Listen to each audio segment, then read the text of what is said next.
आइए पोसेशन के last sentence को देखते हैं और बड़े ध्यान से देखिएगा इस सेंटेंस को, ठीक है। Sentence number 7, the last time. उसके पास एक कार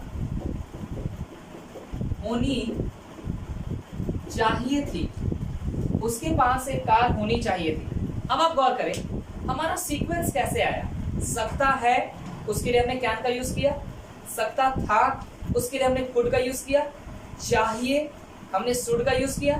इस बार हमारे पास चाहिए था तो कोई एक ऐसा वर्ड नहीं है जो चाहिए और था दोनों को बता दे। जैसे सकता था को बताने के लिए एक वर्ड है कुड, जो सकता को भी बताया और था को भी बताया, लेकिन चाहिए था को बताने के लिए कोई एक वर्ड नहीं है। तो यहां हमारी मजबूरी है कि हमें चाहिए को बताने के लिए शुड का ही यूज करना है। जैसे सेंटेंस नंबर 6 में हमने शुड के द्वारा चाहिए को बताया, वैसे ही सेंटेंस नंबर 7 में भी हम शुड के द्वारा सिर्फ चाहिए को ही बता पाएंगे, थी को नहीं बता पाएंगे। तो जब थी को नहीं बता पाएंगे तो ये ध्यान रखना है रूल बनाते वक्त कि थी का पता चलना चाहिए, और उस थी को बताने के लिए शुड काफी नहीं है, क्योंकि शुड का जो दायरा है, लिमिटेशन है, वो सिर्फ और सिर्फ चाहिए तक है। फिर से ध्यान दीजिए, कुड सकता था दोनों को बता सकता है, लेकिन शुड सिर्फ चाहिए को बताया, ठीक है। आइए हमें अभी था बताना है, इस बात का ध्यान रखना है। फिर पोसेशन है हमारे पास, तो अगर आप गौर करें तो एफर्मेटिव रूल हम बना रहे हैं, ध्यान दीजिएगा। सब्जेक्ट चाहिए के लिए मैंने दिया शुड। अब एक चीज मैं देख रहा हूं कि मुझे पोसेशन भी बताना है और थी भी बताना है, तो पोसेशन के लिए मेरे पास हैज, हैव और हैड है, और पास्ट बताने के लिए हैज, हैव और हैड में से हैड है ना, तो हम यहाँ पे किसको रख लेते हैं, हैड को। गौर करके देखिए तो क्या इस सेंटेंस में चाहिए का पता चला, शुड का, बिल्कुल, और पोसेशन का पता चला, हाँ हैड से चला, थी का पता चला, बिल्कुल हैड से चला, लेकिन ये सेंटेंस हो गया गलत, ये रूल हो गया गलत। क्यों? क्योंकि आप एक चीज मिस कर गए, मॉडल वर्ब को अपने बाद V1 चाहिए, मॉडल वर्ब को अपने बाद V1 चाहिए। क्या वो V1 मिला? आप मॉडल वर्ब को V2 दे रहे हैं, V3 दे रहे हैं, उससे मतलब नहीं है, मॉडल वर्ब को V1 चाहिए, पहले वो दीजिए। आप मॉडल वर्ब को V1 देने में फेल हुए, इस वजह से ये सेंटेंस, इस सेंटेंस का ये रूल पॉसिबल नहीं है। तो हम अगला रूल ट्राई करें। नेक्स्ट एफर्मेटिव रूल, सब्जेक्ट चाहिए के लिए शुड।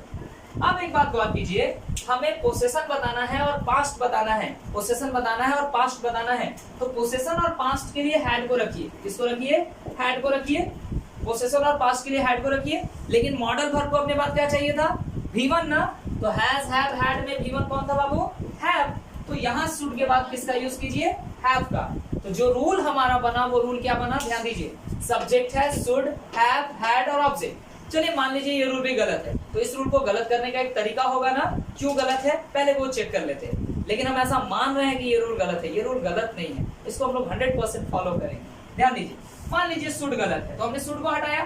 क्या अब आप बताइए चाहिए का पता चल रहा है? नहीं, चाहिए का पता करने के लिए हमें शुड का रखना जरूरी है, इसलिए शुड बिल्कुल सही है। चलिए मान लेते हैं हैव गलत है, हैव को हटाइए। हैव हटाने से क्या प्रॉब्लम हुआ, मॉडल वर्ब को उसका V1 नहीं मिल पा रहा है, इस वजह से हैव का रहना भी जरूरी है। लास्टली हम यहाँ से हैड को हटाते हैं, क्या हम हैड को हटा देंगे तो पास्ट का पता चलेगा? नहीं, इसका मतलब हैड का रहना भी यहाँ जरूरी है, तो हम यहाँ से किसी को भी नहीं हटा सकते हैं, ठीक। तो ये हमारा एक ऐसा रूल हुआ जहाँ पे हम शुड के साथ हैव और हैड का दोनों का यूज करेंगे। देखिए किसी भी टीचर ने आपको ऐसा नहीं पढ़ाया होगा कि हैव और हैड एक साथ नहीं आता है, ठीक है। हाँ, अगर आप यूज कर रहे हैं और बिना किसी मतलब के, बिना किसी ग्रामेटिकल फैक्ट के यूज कर रहे हैं तो बिल्कुल गलत है, लेकिन यहाँ ग्रामेटिकल रूल फॉलो किया जा रहा है, इस वजह से ये बिल्कुल सही है। अगला जो चैप्टर हम लोग पढ़ेंगे उस चैप्टर में भी इससे रिलेटेड बहुत सारी चीजें आएंगी और वहां आपको और भी कुछ सीखने का मौका मिलेगा, ठीक। तो बिना कुछ सोचे समझे आंख बंद करके इस रूल को फॉलो कीजिए, ये 100% सही रूल है, ठीक है। गलत करने के लिए इस रूल को गलत करना जरूरी था, जो हम कर नहीं पाए, इस वजह से ये रूल सही। नेगेटिव बनाने के लिए हमें सब्जेक्ट शुड और शुड के बाद नॉट, नॉट के बाद हैव और हैड दोनों लिखना है डियर, घबराना नहीं है। आप ध्यान से ग्रामर सीखिए, अच्छे से सीखिए, कॉन्सेप्ट के साथ सीखिए। ये हैज हैव वाली चीज, हैड हैव वाली चीज, इन सभी चीजों के पीछे क्या लॉजिक होता है, क्या कॉन्सेप्ट होता है, एक एक करके सारे चैप्टर में सामने आएगा। आज इसकी जरूरत पड़ी तो ये सामने आ गया। क्वेश्चन वाले में शुड को बाहर निकाला हमने, subject sorry have had object और question mark, simple interrogative negative में हमें शुड देना है, फिर subject not, have, had, object और क्वेश्चन मार्क, कंडीशनल इंटरोगेटिव, इसके पहले क्वेश्चन वर्ड जोड़िए, क्वेश्चन वर्ड प्लस शुड,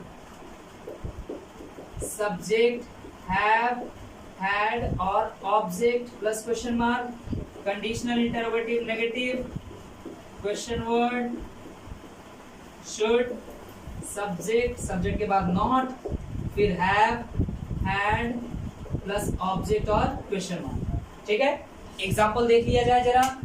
उसके पास एक कार होनी चाहिए थी। He should have had a car. He should not have had a car. Should he have had a car? Should he not have had a car? Why should he have had a car? Why should he not have had a car? मेरे पास पैसे होने चाहिए थे। I should have had money. I should not have had money. Should I have had money? Should I not have had money? Why should I have had money? Why should I not have had money? ठीक है, तो कोई भी sentence हो जिसमें पास और चाहिए था लगा हो, आप उसके लिए यही रूल फॉलो करेंगे, इसके अलावा और कोई रूल नहीं है। ठीक, अब अगर हम बात करें, एक सेंटेंस आपसे पूछ लूं मैं, क्या उसके पास घर नहीं होना चाहिए था? क्या उसके पास घर नहीं होना चाहिए था? तो ये सेंटेंस किस में आएगा? सिंपल इंटरोगेटिव नेगेटिव में। तो हम क्या बनाएंगे? Should he not have had a house, should he not have had a house. तो ये हुए हमारे पोसेशन के टोटल 7 टाइप्स ऑफ सेंटेंसेस। गौर से देखिए तो आपने केवल 7 सेंटेंस नहीं सीखे डियर, आपने सबका 1 into 6 भी किया। तो 7 into 6 42 टाइप्स ऑफ सेंटेंसेस आपके सुधर गए अगर आप एक चैप्टर सुधारते हैं। ठीक है, अगले वीडियो में हम लोग पोसेशन के कुछ सेंटेंसेस को लेकर के आएंगे और उन सेंटेंसेस को ट्रांसलेट करने की कोशिश करेंगे। आप इन सारे रूल्स को 1 to 7 सारे रूल्स को आप अच्छे से लिख लीजिएगा अपनी कॉपी में, और अगले क्लास में हम एक एक करके सेंटेंस देते जाएंगे और उसको ट्रांसलेट करेंगे आपके सामने। ठीक है, तब तक के लिए thank you, have a good day.